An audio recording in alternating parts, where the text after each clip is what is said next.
Hi friends, welcome to my channel voice of Vishnuvardhan. Friends, ఈరోజు ఏంటంటే IPL match జరుగుతుంది. CSK versus royal Challengers Bengaluru జరుగుతుంది. Chepauk stadium వేదికగా జరుగుతున్న మ్యాచ్లో టాస్ గెలిచి బౌలింగ్ దించుకున్న చెన్నై సూపర్ కింగ్స్. అయితే ఏమైందంటే ఫస్ట్ ఆర్సీబీ వాళ్ళు వచ్చి బాగానే ఆడారు, 196 for 7. అయితే తర్వాత బ్యాటింగ్కి వచ్చిన చెన్నై ఏ స్థితిలో కూడా ఆ టోటల్ చేజ్ చేసే సిచ్యువేషన్ లేకుండా పోయింది. ఎందుకంటే రెగ్యులర్ ఇంటర్వెల్స్లో వికెట్లు పడిపోవడం, స్కోర్ పెద్దగా కొట్టలేకపోవడం, రన్ రేట్ విపరీతంగా పెరిగిపోవడం, ప్రెజర్ పెరిగిపోవడం, రెగ్యులర్ టైంలో వికెట్స్ పడడం. రెగ్యులర్ టైంలో అంటే వికెట్స్ ఎలా పడ్డాయంటే చూడండి చెప్తా. రెగ్యులర్ టైంలో వికెట్స్ పడ్డాయి. ఆ ఏ టైంలో పడ్డాయి అంటే 8 for 1, 8 for 2, 26 for 3, 52 for 4, 75 for 5, 80 for 6, 99 for 7, 130 for 8.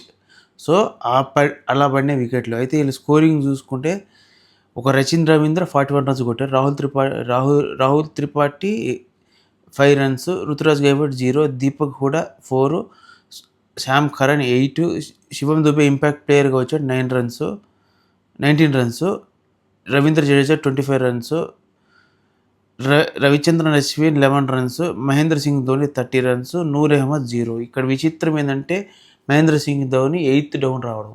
అంటే నేనేమి ఎక్స్పెక్ట్ చేసినా ఇంకా వికెట్ పడితే ధోని వస్తాడు, ఇంకా వికెట్ పడితే ధోని వస్తాడు అనుకుంటే ధోని లాస్ట్ దాకా కూడా రాలేదు, 8th డౌన్ దాకా వచ్చాడు.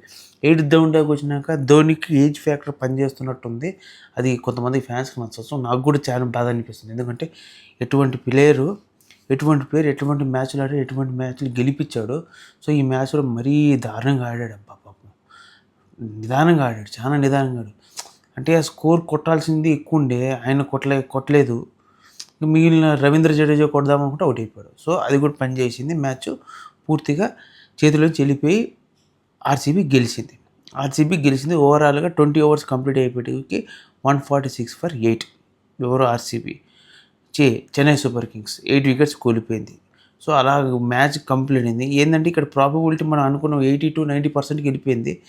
90% 100% గెలిచేసింది ఆర్సీబీ. నేనేం చెప్తున్నానంటే ఇక్కడ మేము మైనస్ పాయింట్లు అంటే పెద్దగా ఏం లేవబ్బా. అంటే ఓపెనింగ్ ఆర్డర్లో ఉన్నప్పుడు రెగ్యులర్ ఇంటర్వెల్స్లో ఆర్సీబీ వాళ్ళు వికెట్లు తీసేశారు. అక్కడ వికెట్లు పడిపోయిన తర్వాత ఏంటంటే స్లోగా రన్ రేట్ పెరుగుతుంది, ప్రెజర్ పెరిగిపోతుంది. వాళ్ళు బ్యాటింగ్ చేద్దాం అనుకున్న టైంలో రెగ్యులర్గా వికెట్స్ పడిపోతున్నాయి. అది స్పిన్ పిచ్ కదా, స్కోర్ చేద్దాం అనుకుంటున్నాను వికెట్లు పడిపోయి. సో ఓవరాల్గా మ్యాచ్ చెన్నై చేతిలోంచి వెళ్ళిపోయి ఆర్సీబీ గెలిచింది. సో ఫ్రెండ్స్, మీకు కానీ ఈ వీడియో నచ్చితే లైక్ చేసి subscribe to my channel voice of Vishnu. And more content ఉన్న వీడియోస్ కోసం నా ఛానల్ లైక్ చేసి సబ్స్క్రైబ్తో పాటు బెల్ ఐకాన్ అయితే ఆల్ ఆప్షన్ ఆన్లో పెట్టుకోండి. Thank you for watching. Stay tuned for more videos.